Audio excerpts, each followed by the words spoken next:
for joining us.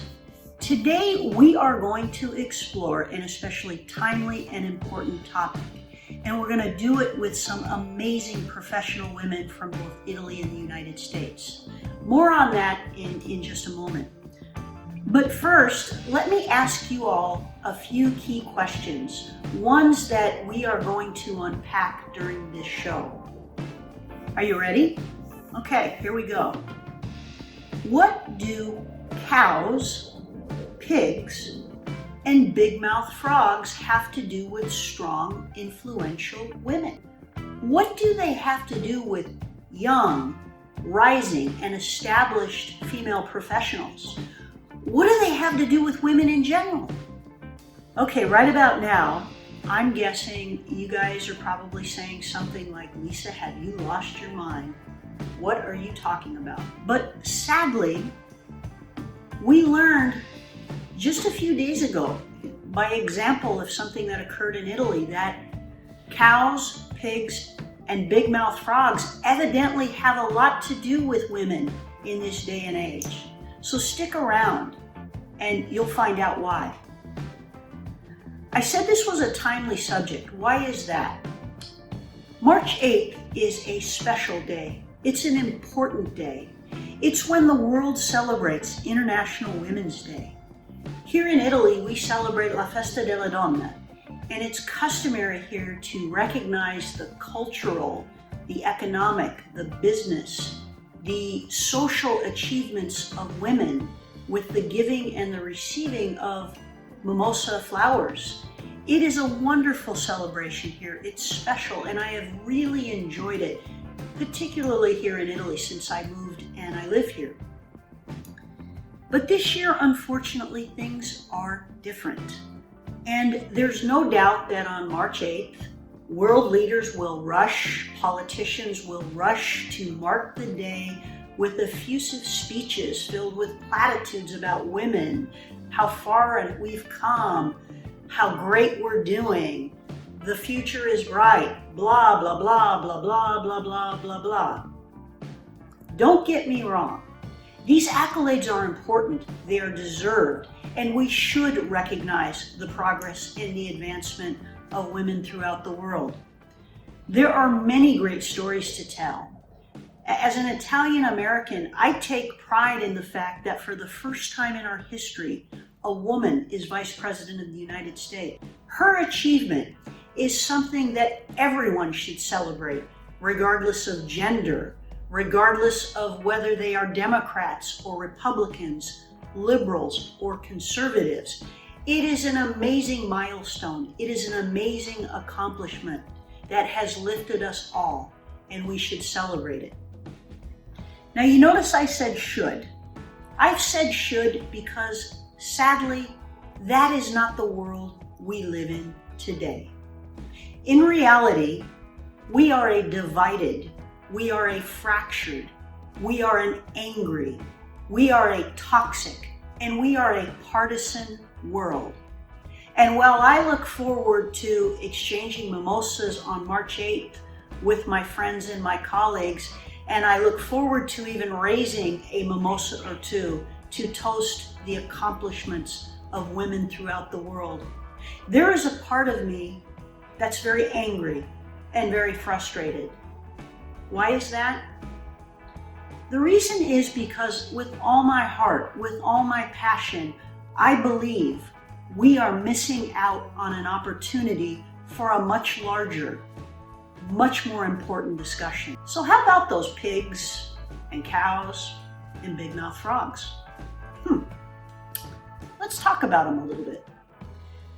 I want to talk about a recent event here in Italy that occurred actually on February 19th, a date that is 2 weeks before the March 8th celebration of International Women's Day. It occurred on a Tuscan radio show. Let me tell you what happened. A man by the name of Giovanni Gozzini was a guest on the radio show. Now, Gozzini is a professor at the University of Siena, And one would think that as an educated man and university professor, Gozzini has the ability to discuss and debate and articulate the merits of ideas, policies, and opinions, one would think. But during the show, the discussion turned to Italian politics and to Giorgia Meloni in particular. And for those of you watching that may not follow Italian politics that closely, Ms. Meloni is the leader of Fratelli d'Italia. It's a national conservative political party. Ms. Meloni is a very visible and outspoken voice for the center-right. As we learned from the radio show, Professor Gozzini doesn't have a high opinion of Ms. Meloni, and he let everyone know exactly what he thinks of her. Not just of her political views or her policies or her political opinions, not even of her as a person, her as a woman. And he did it in a very vulgar and a very sexist way. During his rant, during his diatribe, Professor Gozzini called Ms. Meloni a cow, a pig, and a wide-mouthed frog, laughing the entire time. It was pretty disgusting. Datemi dei termini, una rana dalla bocca larga, una vacca, cosa devo dire? Una scrofa, cosa devo dire? And the reaction by many here was swift. Our president, Sergio Mattarella, immediately spoke out and condemned this kind of ugly political discourse. He immediately contacted Ms. Meloni to express his support for her. He demonstrated decisive and important leadership in response to this incident. And he set a great example that many politicians followed, and many others who spoke out also against Professor Gozzini's vulgarity. However, many others did nothing. In particular, it was interesting to me that many on the left, including prominent female politicians, said nothing. And quite frankly, their silence was deafening. So much so, it actually reminded me of something that one of my favorite authors, Natalia Ginzburg, once wrote. And I'll quote her now because I think she captures the danger of the moment we're living in quite succinctly. Natalia Ginzburg once wrote, quote, "Everyday silence harvests its victims. Silence is a mortal illness." She was right. But there were still others, male and female, that not only spoke up, but they spoke out on social media. But they argued that Meloni deserved it because she spews hate with her rhetoric and her opinions. Well, I guess I could wax poetic about the dangers of worshiping at the altar of whataboutism. I'm not going to do that. Or I could quote Gandhi, who warned us about the perils of an eye for an eye system of justice that eventually renders the whole world blind. Not going to do that either. Because at the end of the day, slinging these kinds of vulgar insults against any woman is just not okay. Now, let me be clear. I'm not making an argument for or against anyone's political opinions, but I am saying there is a much larger, much more important issue at stake, and it's one that impacts every woman. It impacts all of us. The problem is twofold. On the one hand, there's the problem of our silence when these kinds of things occur. On the other hand, there's the effort of those to justify an insult because the insulter happens to share our political views. Either way, it's an assault on all women.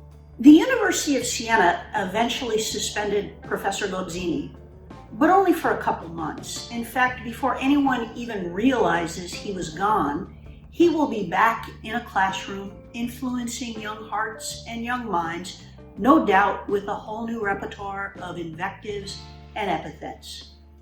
But he wasn't the first to insult a powerful woman, and sadly, he won't be the last. In fact, what history shows us is that as women have grown in power and influence throughout the world, so too has sexism. In fact, sexist insults have become a tactic, a ploy, used by men when they want to challenge the power of women. And the events that I'm going to talk about that I think illustrate the importance of the subject of the day are events that didn't happen very long ago. In fact, French President François Mitterrand is reported to have said once that Margaret Thatcher had the eyes of Caligula. 2010 was an interesting year. It was the year that Australia celebrated its first female prime minister, Julia Gillard. It was an amazing accomplishment. During her tenure, however, she endured a litany of sexist insults that were outlandish. She was called a bitch. She was attacked for her clothing. She was attacked for her hairstyle. And perhaps the most infamous example of the abuse she endured because of her gender, her main political opponent once attacked her because she had no children. And specifically, I'll quote exactly what he said. He said, quote, "Anyone who chooses to be deliberately barren, they've got no idea what life's about." Wow. We like to look at history to measure progress, but when we look at these events, wasn't that long ago.